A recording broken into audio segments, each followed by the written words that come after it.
Donc, je m'appelle Christophe Roudufort, je suis professeur à la faculté des sciences de l'administration de l'Université Laval, au département de management. Je suis spécialiste depuis maintenant 30 ans sur la gestion et la communication en situation de crise.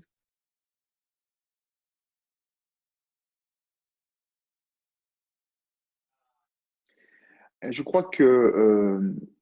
on ne sort pas indemne de la période que l'on vient de traverser, et je crois que vous ne sortez pas indemne de cette période que vous venez de traverser, de confinement, d'immobilité, de contraintes, hein, d'une certaine façon, qui a posé un certain nombre de problèmes inattendus pour la plupart d'entre vous. Et puis pour d'autres, peut-être que vous l'avez vécu de façon plus légère, comme une occasion de prendre un peu de recul, comme une occasion de vivre un nouveau rythme, de vous rapprocher de votre famille ou de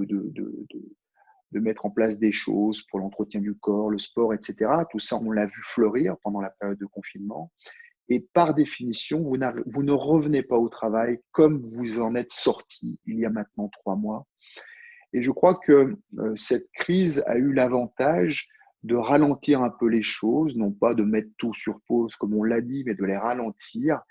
Et je crois que vous avez tous rêvé, avant que cette crise n'ait lieu, de pouvoir ralentir un peu pour prendre un peu de recul.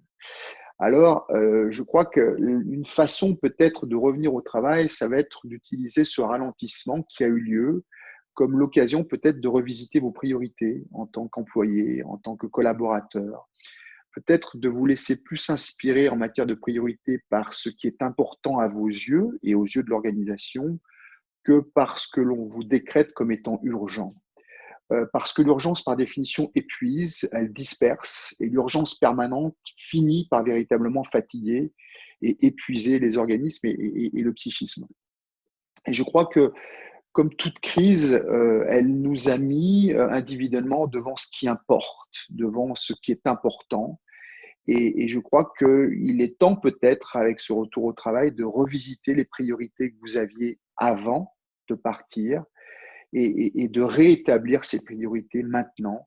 au regard de la façon dont vous souhaitez vous épanouir dans cette organisation, au regard des projets que vous aviez pour cette organisation et bien entendu au regard des projets que vous aviez pour votre vie.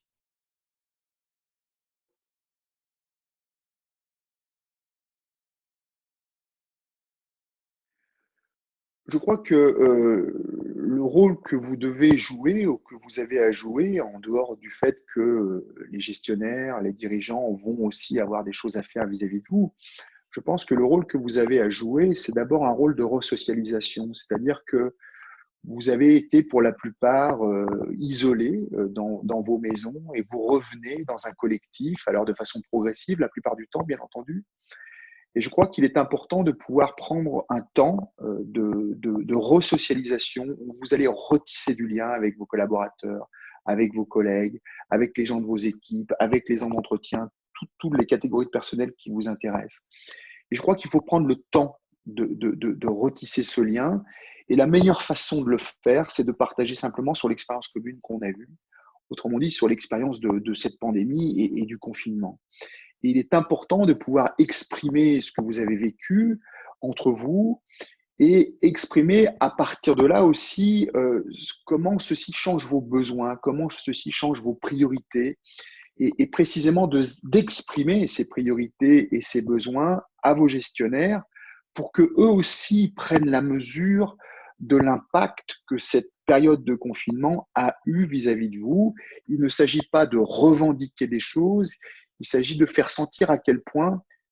cette crise, comme toutes les crises, nous fait nécessairement revisiter les priorités qu'on avait il y a encore 3 mois et qui fondamentalement ne sont plus les mêmes compte tenu des nouvelles conditions.